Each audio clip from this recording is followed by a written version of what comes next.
What's going on, everyone? Welcome back to the channel and welcome back to another AEW review. Now you can tell by my voice, I've just got up, stayed up for All Elite Wrestling Revolution last night, and oh my god, it was a hell of a show. So you're gonna have to bear with me with my voice, because it's a little bit ropes right now, as you can hear.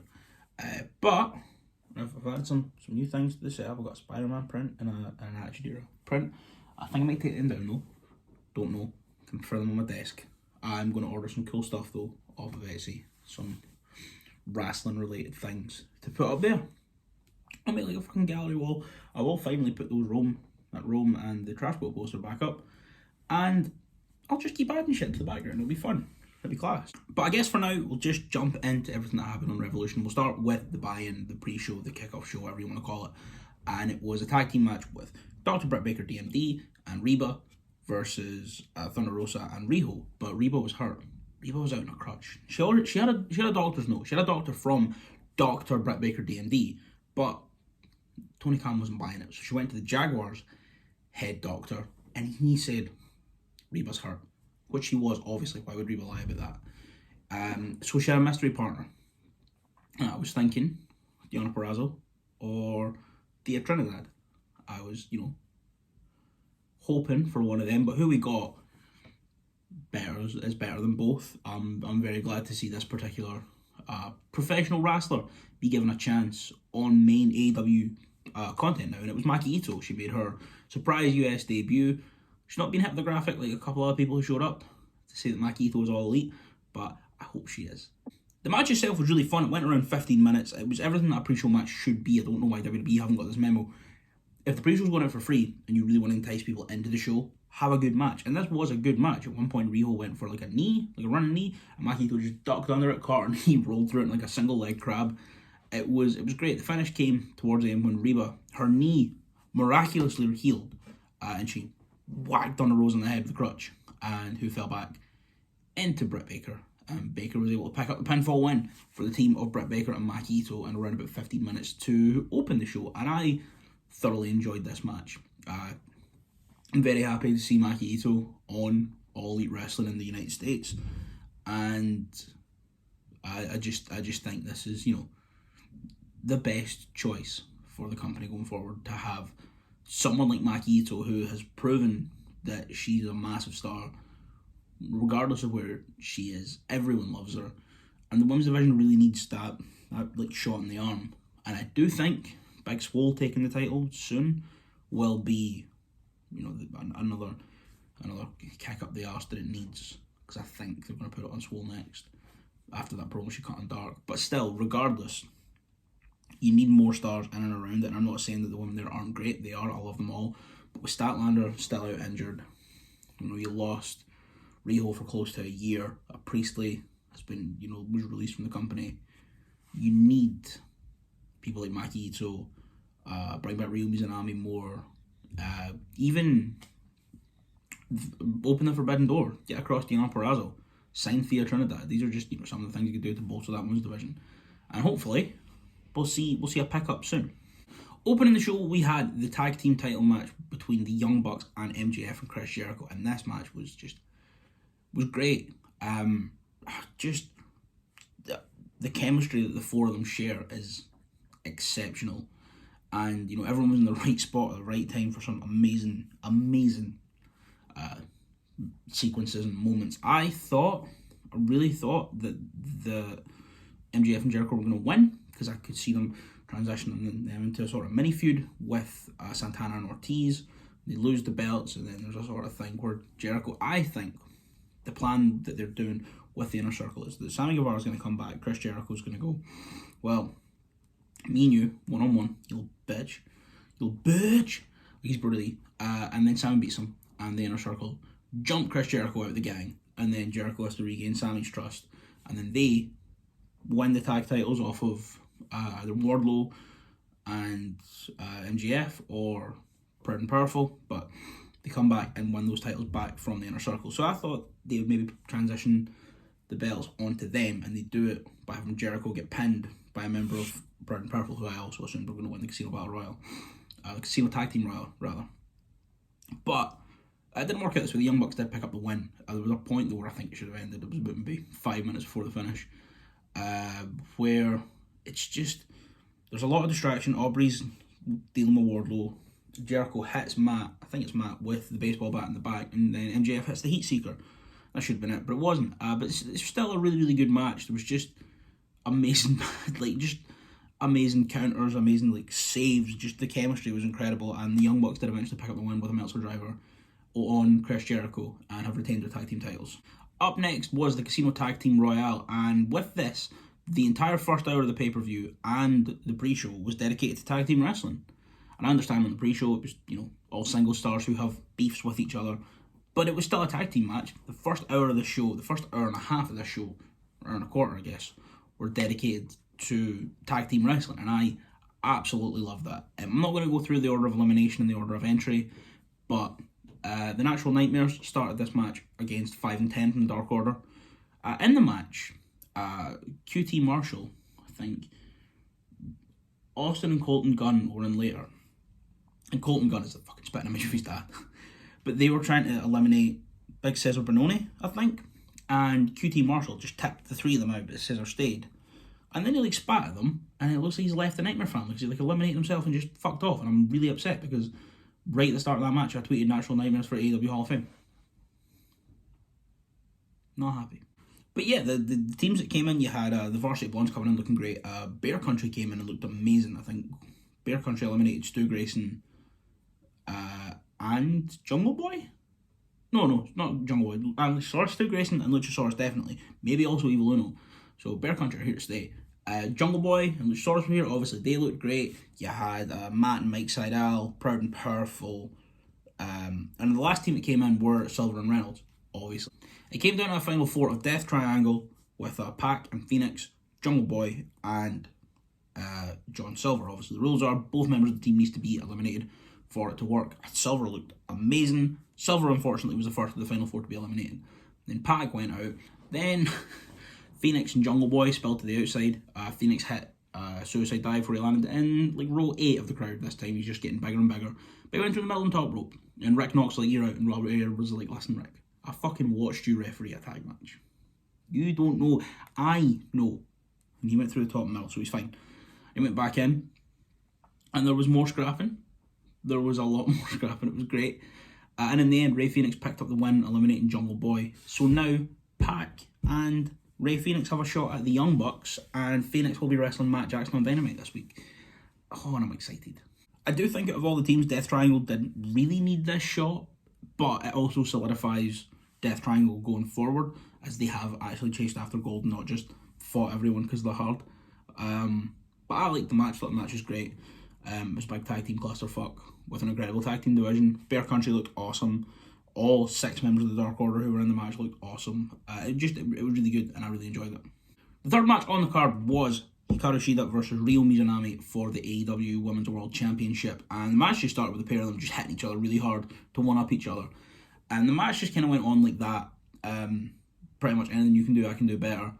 Mizunami obviously had the strength advantage. Shida had the speed advantage. And on it, they just really... It's one of those matches that I don't remember many spots, but it was just all so tight and fluid and really, really good. And they both just absolutely kicked the shit out of each other. And I loved it. Thought it was an amazing match. The finish came after Hikaru Shida hit the ropes, came back with a knee. Mizunami kicked out at 2. And she pretty much just got her up and just wailed her with another knee. Big old fat knee strike, stacks her up and got the pin. And Hikaru Shida is still your AEW Women's World Champion, and I would kind of like to see her hold it for a year. I would. I think that'd be kind of cool. After the match though, Nyla Rose and Vicky Guerrero came out, put the boots to her. Then I believe Maki Ito and Reba, who are her knee's healed. She's fine. Her knee is fine now, miraculously. I'm glad there was such a quick recovery. Although she was on that crutch by the end, so hopefully she's okay. And Britt Baker, they all came out to put the boots down, and then I just think Thunder Rosa Thunder Rosa was like, nah, fuck this, I'm coming out, and ran out to make the save. And it was just, a big old ensuing mayhem. And I loved it. I thought it was a good match, and a good sort of after segment. Marvez was backstage interviewing Chuck Taylor and Orange Cassidy when they get jumped by Miro and Kip. Miro throws Chuck through a glass door, like a window, and then he looks right in the camera, he's like, play my music, and then he just drags Chuck Taylor out to the ring, and Miro and Kip start essentially a handicap match against Chuck before Orange Cassidy comes out. The match was, fun. It was good. It was really tight. Miro looks great. Like, Miro's a future world champion, and if you can't see that, you've got to be Vince McMahon. You've got to be the only person that can't see that in the whole wide world. There was a bit towards the end where Miro sends Chuck flying, and then he runs into Penelope, and I don't think Kip saw that Miro did it on purpose, but Penelope did. Chuck gets sent into Penelope, Kip goes down to check on his wife, and all the distraction, Chuck rolls up Miro kicks out, hits him with a Marshka kick, locks in the game over, and Chuck taps out.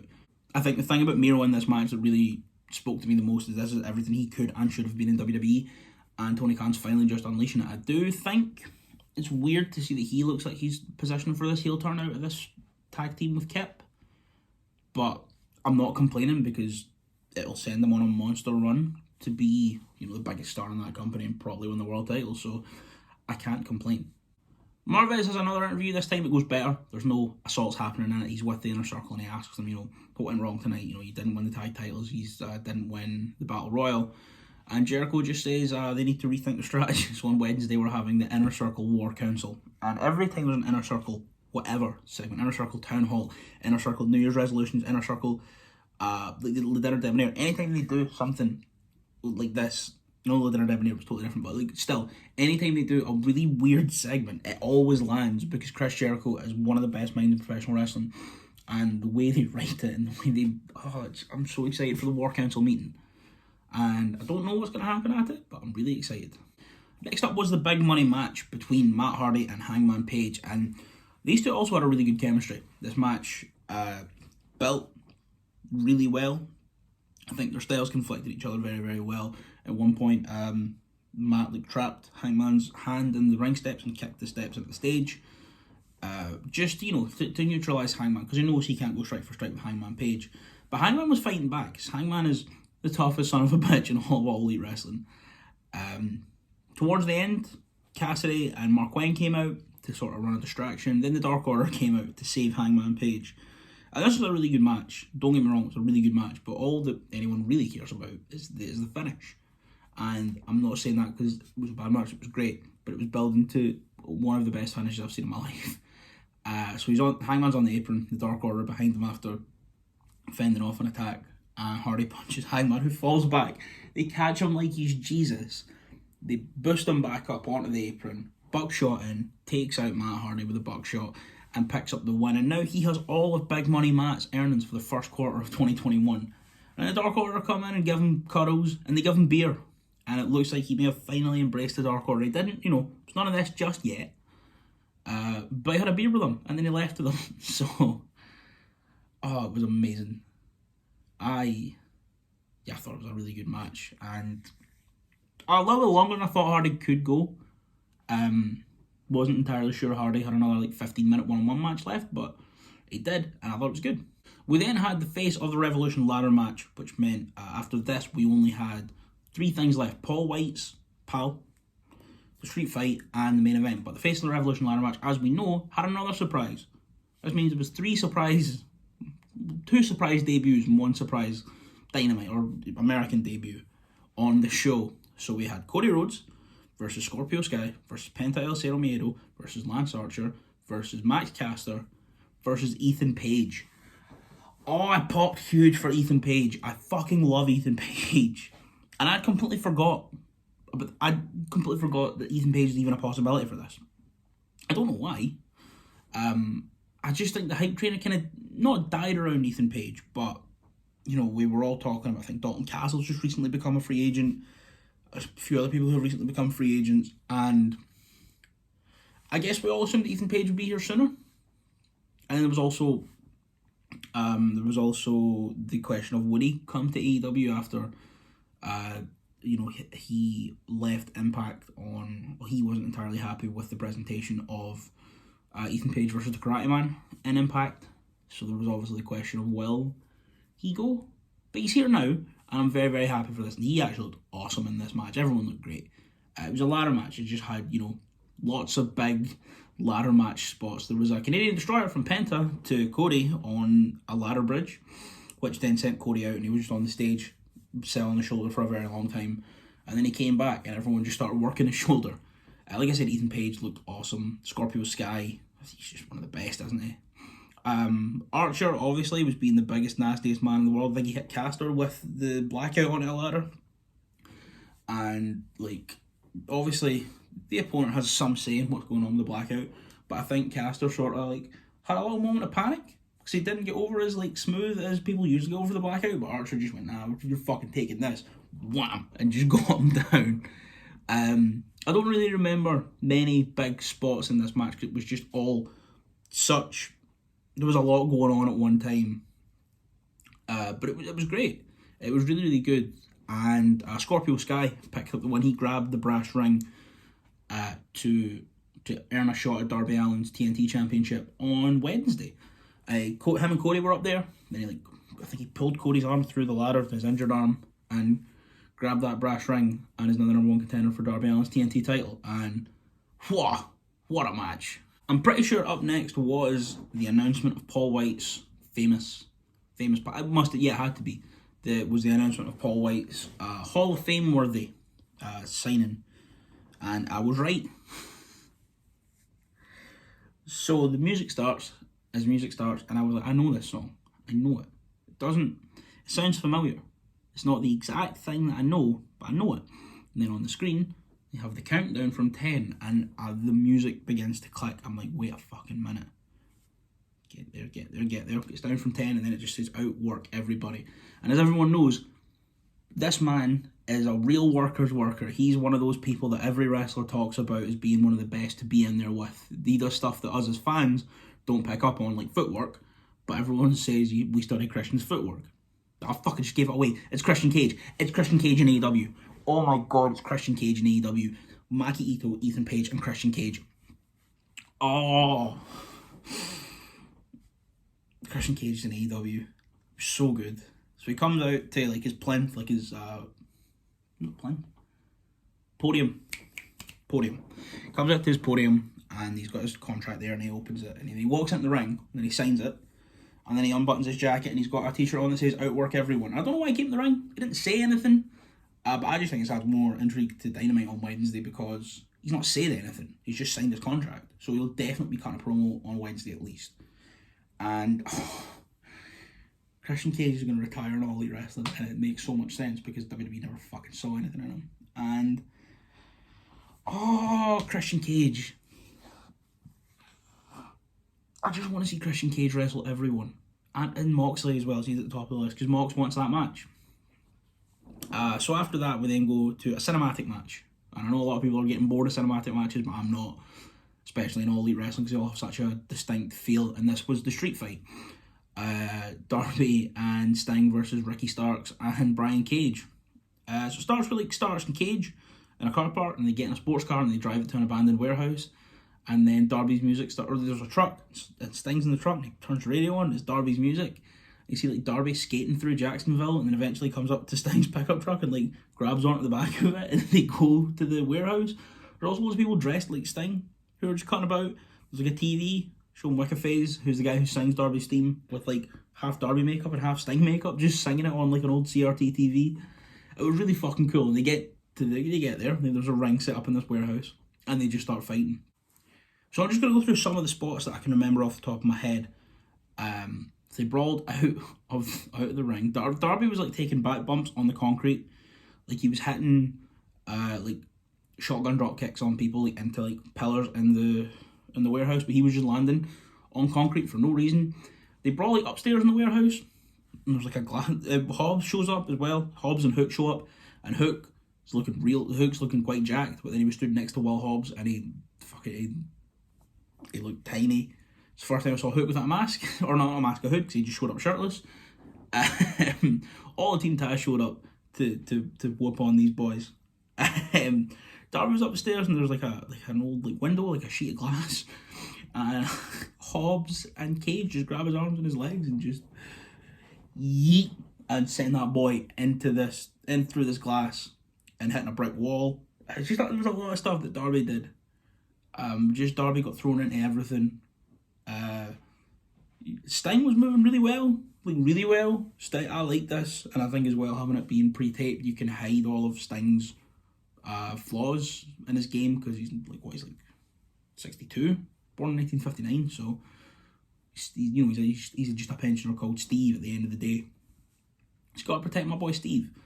There was also in the warehouse there was like an open window on the second floor, which towards the finish of the match, Darby did a flying elbow drop onto Brian Cage, down like 2 floors. It was like a bit in the middle, but they had like something over the top. I don't know, I can't describe it. Darby Allin had an elbow drop out of there. I thought he was going to go for a coffin drop, and I'm quite glad he didn't. Oh, as well at the start, Cage like throws Darby up. The ring is like right against a wall, so Cage like I think pops Darby up and over his head. Darby just like jumps on the wall like he's Spider-Man and coffin drops off it. It was amazing. The match was just really, really good. All 4 of them were class, and like Hook and Hobbs getting involved was awesome. And after all that madness, after Darby doing that elbow drop off like out the window, Sting got like a shovel and he hit Cage to get him up for Darby hit with the elbow drop. But yeah, then Sting and Starks went back to the ring, and Sting just hit a Scorpion Death drop on Ricky Starks and picked up the win for his team. And honestly, I don't even care that after all that, the finish was a Scorpion Death drop. It was amazing. I loved that match so much, and I could watch it over and over and over again. Then we had the main event, which was the Exploding Barbed Wire Death Match.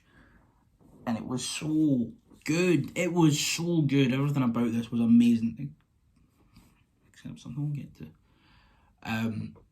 Yeah, they fucking went balls to the wall. There was a good 5 minutes at the start. Oh, sorry, I should explain the rules. So, there's barbed wire wrapping 3 of the sides of the ring, except for the side on the stage. On the outside of those 3, it's what they call triple hell zones with like barbed wire boards and landmines on either side. Every time you hit the ropes, explosions go off, like it sets off a landmine. And there was a trash can of weapons on the stage. So it was just mad.